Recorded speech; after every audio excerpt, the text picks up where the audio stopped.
que has comentado que no eres de aquí.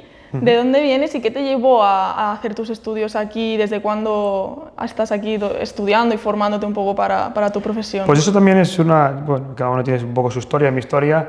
Yo soy de un pueblo de litoral del Portugal, pero un poquito de interior, no es de costa a costa, y cerca de Oporto, más del norte.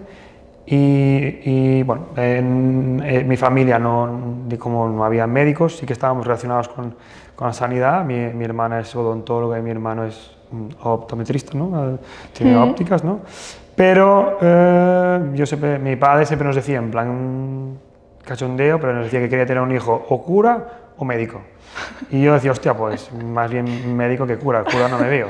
Y entonces, como os decía, desde los 13, 14, 15 empecé realmente a decir, quiero hacer medicina, porque me gusta el cuerpo, me gustan todas estas cosas, ¿no?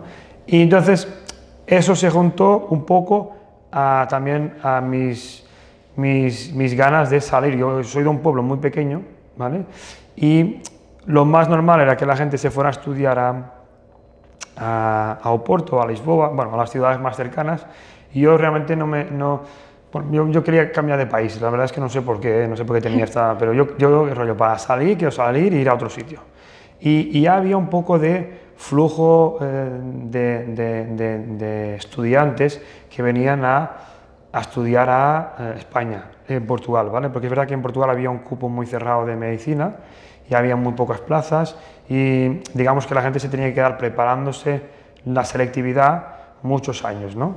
Y yo decía, pues para prepararme la selectividad así prefiero irme a otro país, ¿vale? Y ya me preparé la selectividad en España, ¿de acuerdo? Entonces estudié castellano en la universidad un año y me preparé para hacer la selectividad en Lisboa. Yo soy del norte, me fui a Lisboa a hacer la selectividad y hice la selectividad y entré, me acuerdo que entré, la primera que fue la que cogí fue en Lleida, ¿vale? Y desde luego también entré en alguna más, pero como ya estaba en Lleida, yo quería hacer medicina, me daba un poco igual dónde, ¿sabes? Y hice la matrícula, no conocía la ciudad y dije, bueno, ya me parece bien, si no aquí a estudiar no me hacía tampoco mucho la idea si iba a estar allí los 6 años, si me iba a cambiar o no, y dije, bueno, vamos a empezar y vamos a ver un poquito cómo va esto. Ya, un poco como mi forma de ser, yo me quería como que emancipar de casa y salir, y la verdad es que nada más llegar a Lleida ya conocí a alguno que otro colega y ya me hice algunas amistades y ya quise quedarme allí, ¿sabes? Entonces ya realmente tuve ganas de empezar medicina y me encontré con las adversidades por ejemplo, del idioma, porque realmente no nos avisan, no nos informan de que aquí hay una lengua, y por ejemplo en Lleida era muy dominante, porque la gente pues hablaba muy poco castellano. Claro. Y yo la sensación que tenía en los primeros meses es que no entendía nada, y que iba a clase y decía, madre mía, todo me ha costado mucho, porque... Y mis compañeras sí que tenían algunos compañeros que nos ayudaban y nos daban los apuntes, a pesar de que eran catalanes, nos daban los apuntes en castellano y nos ayudaban, pero bueno, yo recuerdo perfectamente los primeros meses que era un drama porque no había la era digital como ahora, que es súper buena, traductores y todo esto. Yo tenía un diccionario de catalán a castellano y luego de castellano a portugués. Ostras, ¿vale? Y entonces cogía unos apuntes, algunos en catalán, y tenía que traducir a castellano y luego de castellano a portugués. Porque es que era tan inocente que no tenía ni un diccionario de catalán a portugués porque no lo encontré en su momento, ¿sabes? Y claro, eso lo piensas en los días de hoy y parece que haya sido hace 50 años y no fue hace 20 años, ¿sabes? Y realmente pues hace 20 años pues nos movíamos así y teníamos que pues tirar para adelante con los recursos que teníamos y pues echarle un poco de cara, porque al final era eso un poco de decir, oye, pues que me ayuden, voy a buscar ayuda, voy a hacer un curso intensivo de catalán, y enseguida hice un curso intensivo de catalán y pues ya empecé a entender un poquito.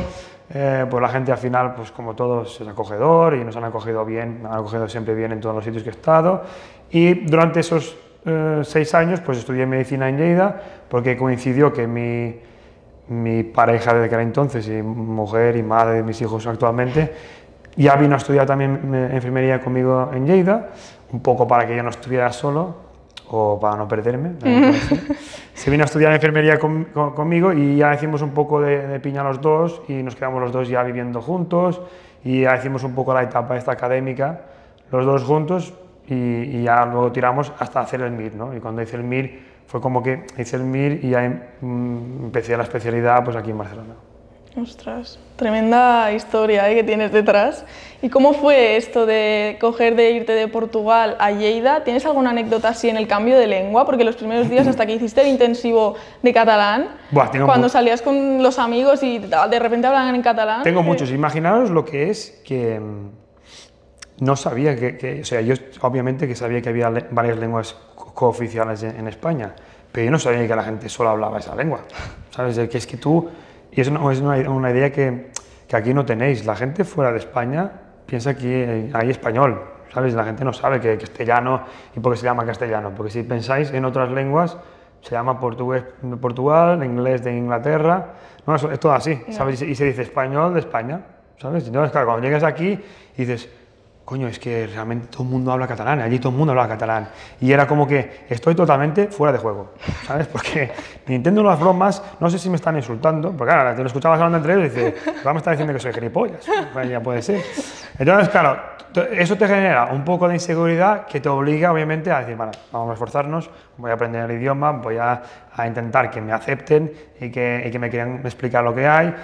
Y yo tengo algunas anécdotas, una que es muy buena, que es una cosa muy sencilla, que es en la clase de anatomía, cuando nos estaban explicándonos el cráneo, antes, pues claro, yo no sé cómo es ahora, supongo que es mucho más digital y mucho más guay, 3D, eso, que es una pasada ahora, pero antes era un profesor que dibujaba muy bien de anatomía y se ponía en la pizarra con las dos manos pintando, que era increíble, que dibujaba los huesos y todo, y ahí hacía su forma geométrica del hueso y empezaba y decía, porque eso es el forat de no sé cuántos y tal, y yo escuché forat 4 o 5 veces y dije, ¿qué cojones es? Perdón, el forat este, y yo sé que está hablando, y me preguntaba a mi compañero, oye, ¿qué quiere decir forat? Y me dice, agujero.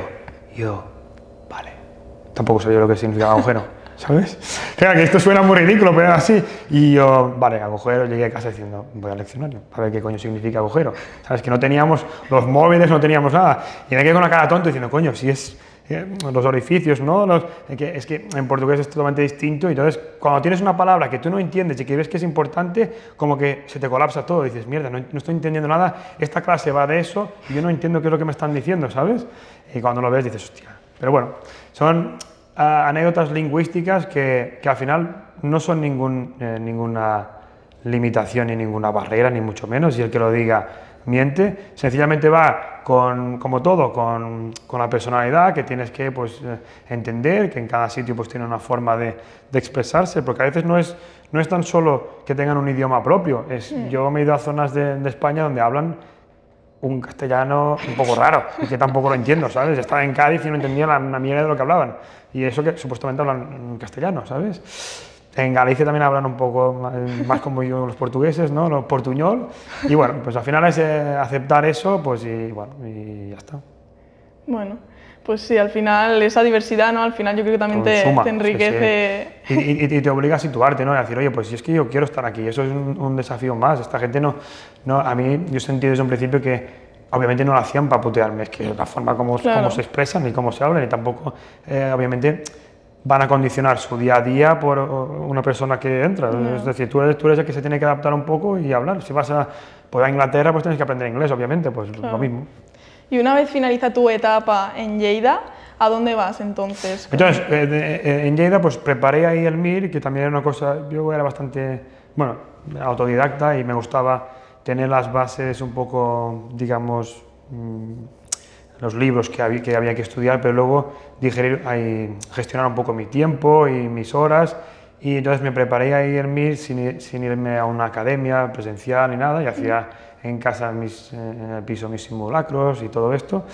Y cuando acabas un poquito ese año, después de los 6 años, ese año de preparación del MIR, haces el MIR y nos vamos a la plaza MIR. Y elegimos la plaza normalmente en febrero, marzo, y empiezas a trabajar, como aquel que dice, en mayo, ¿vale? Entonces, yo ya elegí Barcelona porque era la ciudad que más me gustaba, y yo cuando vivía en Lleida venía a Barcelona muy a menudo y estaba bastante enamorado de Barcelona y quería vivir en Barcelona. Tuvimos un momento de dudas entre Rita, mi mujer, y yo, porque teníamos unos muy buenos amigos que se fueron a Suiza a vivir y a trabajar, y les gustó mucho y nos incitaron también a que lo intentáramos. Entonces yo hice un intervalo de una experiencia que fue prepararme francés cuando hacía sexto de medicina. Me preparé francés durante 2 meses, yo tenía unas bases y me fui a Suiza a hacer 3 entrevistas en 3 hospitales y bueno, y la verdad es que es también una anécdota mía, fui muy convencido, yo me compré un traje y todo, que no tenía trajes para ir a las entrevistas y tal, y fui ahí a las entrevistas porque, bueno, mis amigos estaban muy a gusto en Suiza, decían que la calidad de vida muy buena, que la gente era muy agradable, que se vivía súper bien, que los médicos estaban bien valorados, y bueno, yo fui con esa ilusión y llegué allí, me entrevisté en 3 hospitales, aún os puedo decir, fue en Sion, que es una ciudad que es francófona, pero también tiene una parte alemana muy importante, Neuchâtel y Lausanne, ¿vale? Y fui a esos 3 hospitales y me entrevisté, y muy bien, el feeling con los cirujanos, jefes de departamento, era bueno, porque allí no se hacía un MIR, allí te hacían una entrevista y si tú querías, pues si te aceptaban, pues empezabas a trabajar. Y fui, me gustó mucho lo que es el hospital y tal, también lo encontré desafiante, pero luego la sociedad en sí no me acabó de encajar, ¿no? Es decir, yo vi que a las 6 de la tarde desaparecía todo el mundo, la ciudad estaba medio vacía, no había mucha vida, ¿sabes? Como aquí, como las ciudades de aquí, como se vive en el Mediterráneo, creo que más o menos ahí en Suiza, no sé, no me quedé con esa. Y volví un poco triste porque dije, buah, esto no lo quiero hacer, porque me había preparado y había pensado que eso era una posibilidad, pero dije, no, esto no lo quiero hacer. Y mi mujer, pues en aquel entonces dijo, me parece bien. A pesar de que yo estaba renunciando a eso y decidiendo empezar un camino mucho más difícil, que era el de estudiar el MIR y de prepararme el MIR para hacer cirugía plástica aquí en España. Pero bueno, al final es lo que he decidido hacer, y cuando ya empiezas en Barcelona, empecé en el Hospital de Bellvitge, que también tengo infinidad de anécdotas y es un hospital muy emblemático de la ciudad porque es bastante antiguo y pasan muchísimos profesionales, es decir, al final hay como 4 hospitales importantes en Barcelona, ¿no? Sant Pau, Vall d'Hebron, Clínico y Bellvitge, y digamos que todos los profesionales sanitarios de Cataluña hemos estado vinculados a alguno de estos 4, ¿sabes? Y entonces, pues bueno, Bellvitge es un hospital grande y allí empecé con toda la experiencia ya de no ser tan solamente estudiante, sino ser médico, de atender mis primeros pacientes, de sentarme en urgencias y que la gente me preguntaba cosas y yo decía, coño, no sé. ¿Y ahora qué hacemos, sabes? O sea, pasas de estar ahí mirando libros a que la gente te pregunte y diga, oye, es que me duele. Y tú... Y eso también es... Yo siempre lo explico a mis amigos que los MIR empezamos en mayo y pensar que en junio empezamos a hacer guardias. Entonces yo siempre digo a todo el mundo, en junio mejor no ir a los hospitales. Porque estamos los recién llegados, ¿sabes? Es decir, siempre el primer filtro va a ser un recién llegado. En junio es recién llegado, en mayo del año siguiente ese ya no es un recién llegado, ya lleva casi un año de experiencia atendiendo ese tipo de síntomas y ya está más suelto.